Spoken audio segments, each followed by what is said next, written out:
আপনাদের সবাইকে স্বাগত জানাচ্ছি আরও একটা নতুন ভিডিওতে।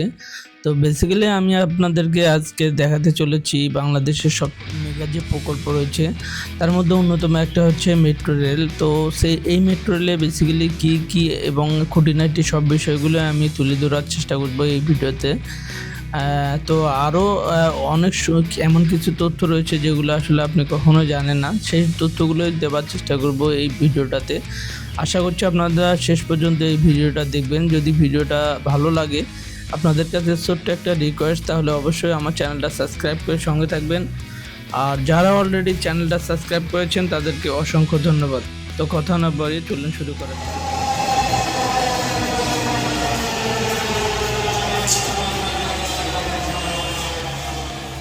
আপনারা জানেন যে ঢাকা শহরের যতগুলো মেগা প্রকল্প রয়েছে বা প্রজেক্ট রয়েছে তার মধ্যে অন্যতম একটা হচ্ছে metro rail project.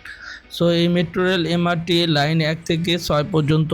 So Dhaka শহরে যে যানবাহনগুলো রয়েছে, আপনারা জানেন যে এত ঘনবসতিপূর্ণ শহর আসলে পৃথিবীর ইতিহাসে অনেক বিরল। তো বাট এই ঢাকা শহরে জনসংখ্যার চাপ একটা সামাল দেওয়ার জন্য, বিশেষ করে গণপরিবহন সেটাকে টেক্কা দেওয়ার জন্য কিন্তু এই মেট্রো রেলটা চালু হয় হচ্ছে 2022 সালে এবং ডিসেম্বর মাসের 28 তারিখে কিন্তু উদ্বোধন হয়। তো এমআরটি লাইন 6, এটা হচ্ছে এমআরটি লাইন 6। তো মেট্রো রেলে এই পর্যন্ত কিন্তু আপনারা জানেন। আর একটা জিনিস আপনাদের বলে রাখি, এটা যেহেতু একটা বিগ প্রজেক্ট ছিল, তো সব মিলায়া অনেক টাকার কিন্তু এই প্রজেক্টটা।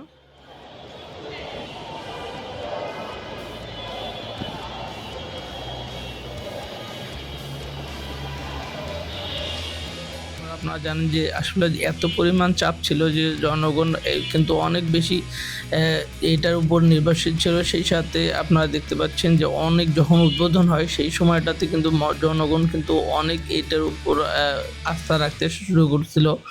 তো প্রথম অবস্থায় কিন্তু অনেক কন্ট্রোভার্সি থেকে শুরু করে অনেক ধরনের কিন্তু মানুষ একটা বিভ্রান্তির মধ্যে ছিল, যেটা আসলে কীভাবে মানুষ চড়বে, তার টিকিট কাউন্টিং থেকে শুরু করে স্টেশন সব মিলায় খুবই একটা হ্যাসেলের মধ্যে ছিল।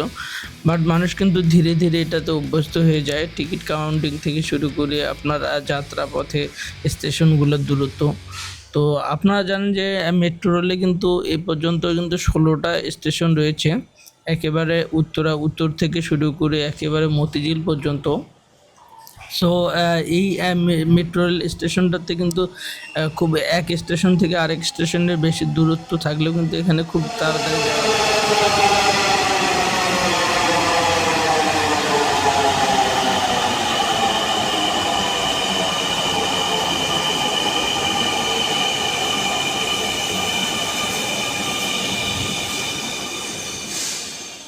অর্থাৎ বাংলাদেশের যত দ্রুতগামী স্টেশনগুলো রয়েছে তার মধ্যে এই স্টেশনটায়, অর্থাৎ মেট্রো রেল স্টেশনটা কিন্তু বাংলাদেশের দ্রুততম এটা একটা পরিবহন। তো সব মিলায় এই স্টেশনগুলো বা মেট্রো রেলটা একটা প্রজেক্ট এবং বিশাল প্রজেক্ট, যেটা আসলে বাংলাদেশের ইতিহাসে কিন্তু খুবই অনন্য নজির। সেই সাথে বিশ্বের 60তম কিন্তু দেশ হিসেবে বাংলাদেশ কিন্তু এই মেট্রো রেল কিন্তু প্রজেক্ট শুরু করেছে বা যাত্রা শুরু করেছে। তো সব মিলায় আমার কাছে মনে হয়েছে যে এই মেট্রো রেল প্রজেক্টটা নিয়ে আপনাদের সামনে একটা তুলে ধরে ভালো কিছু তুলে ধরার চেষ্টা করছি। বিশেষ করে যারা বাহিরের দেশে থাকেন তারা আসলে মেট্রো রেল সম্পর্কে হয়তো তেমন একটা অতটা জানেন না। তো আপনারা যারা আসতে চান এখানে কিন্তু আসতে পারেন, সেটা দেশ বিদেশ যে কেউ আসতে পারেন, এই মেট্রো রেলে দেখতে পারেন। খুব ভালো এবং স্বাচ্ছন্দ্যে কিন্তু এক স্টেশন থেকে আরেক স্টেশনে যাওয়া যায়। আর আমি আপনাদের বলে রেখে ভাড়ার বিষয়টা, ভাড়াটা কিন্তু সর্বনিম্ন ভাড়া হচ্ছে 20 টাকা থেকে শুরু করে একেবারে 100 টাকা পর্যন্ত। তো এই প্রজেক্টটা যখন আপনারা হাতে আসছিল তখন কিন্তু অনেকে ভাবছিল যে প্রজেক্টটা হয়তো মুখ থুবড়ে পড়বে বাংলাদেশের যে রেল অবস্থা, বাট এটাতে কিন্তু সেরকম হয় নাই। সব কিছু মিলায় এই প্রজেক্টটা অনেকটা ভালো এবং জনগণের কিন্তু আশা কিন্তু পূরণ করতে পারে।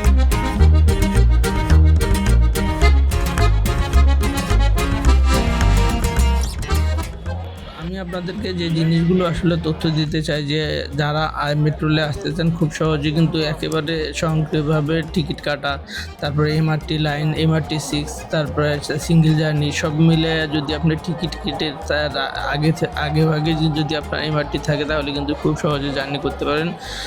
আর প্রথম যে জার্নিটা সেটা হচ্ছে এটা ডেইলি যে জার্নিটা শিডিউলটা সেটা সকাল 7টা থেকে শুরু করে একেবারে কিন্তু রাত 9টা 40 পর্যন্ত চলে উভয় দিক থেকেই, অর্থাৎ দিয়াবাড়ি থেকে শুরু করে একেবারে মতিঝিল পর্যন্ত। তো শুক্রবার বাদে কিন্তু চলে, বাট শুক্রবারও চলে, সেটা হচ্ছে 3:30 থেকে একেবারে রাত 9টা পর্যন্ত চলে। আর বাকি সময়টুকু শুধু অফ থাকে, অর্থাৎ শুক্রবারটা কিন্তু বিকেল 3টার পর থেকে কিন্তু এই মেট্রো স্টেশনটাতে অর্থাৎ মেট্রো রেলটা চলে।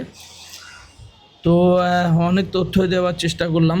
আর আরেকটা আপনাদের বলে রাখি যে এই মেট্রো রেলটার যে প্রজেক্টটা রয়েছে MRT লাইন 1 থেকে শুরু করে একেবারে 6 পর্যন্ত, আপনারা জানেন যে MRT 1 এবং MRT5 এটা কিন্তু অলরেডি নির্মাণাধীন চলছে। এবং MRT আপনারা জানেন যে 53টা কিন্তু পাতাল স্টেশন হবে, যে অলরেডি যেগুলো নির্মাণ কাজ চলতেছে। পুরো ঢাকা শহরটাকে কাভার করার জন্য কিন্তু MRT লাইন 1 থেকে শুরু করে 6 পর্যন্ত প্রজেক্টগুলো চলমান রয়েছে, পরিকল্পিতভাবে রয়েছে কিছু প্রজেক্ট। তো ওভারঅল বাংলাদেশের যে ঢাকা শহর এটাকে একেবারে গণপরিবহন থেকে শুরু করে একটা বিশাল অঙ্কের কিন্তু চাপ রয়েছে গণপরিবহন, সেটাকে মূলত ওভারকাম করার জন্য এই প্রজেক্টগুলো।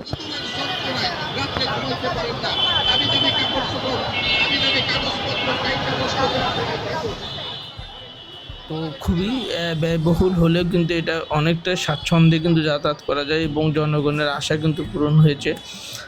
সেই সাথে যদি আগে বাকি প্রজেক্টগুলো যদি সম্পূর্ণ হয় তাহলে বাংলাদেশের ঢাকাতে যে একটা গণপরিবহনের চাপ আছে সেটা কিন্তু অনেকটা সম্ভব নিরূপণ করা যাবে। তো দর্শক এই তথ্যগুলো জানানোর চেষ্টা করছিলাম। এবং আপনারা জানেন যে একদিনে কিন্তু ঘন্টায় 60,000 যাত্রী পরিবহন করতে পারে এই মেট্রো স্টেশনটা, যেটা আসলে খুবই বাংলাদেশের ইতিহাসে এবং খুবই চমৎকার একটা প্রজেক্ট। তো সব মিলায়ে আজকের আমার এই ভিডিওটা আপনাদের কেমন লেগেছে অবশ্যই ভিডিওটা শেষ পর্যন্ত দেখবেন। এবং যদি ভিডিওটা ভালো লাগে তাহলে দর্শক আপনাদের কাছে ছোট্ট একটা রিকোয়েস্ট, আবারও আমার চ্যানেলটা সাবস্ক্রাইব করে সঙ্গে থাকতে পারেন এরকম ভিডিও দেখার জন্য। ভালো থাকবেন সবাই। ঢাকা থেকে শাহিন সরকার বলছিলাম। ধন্যবাদ সবাইকে। আসসালামু আলাইকুম।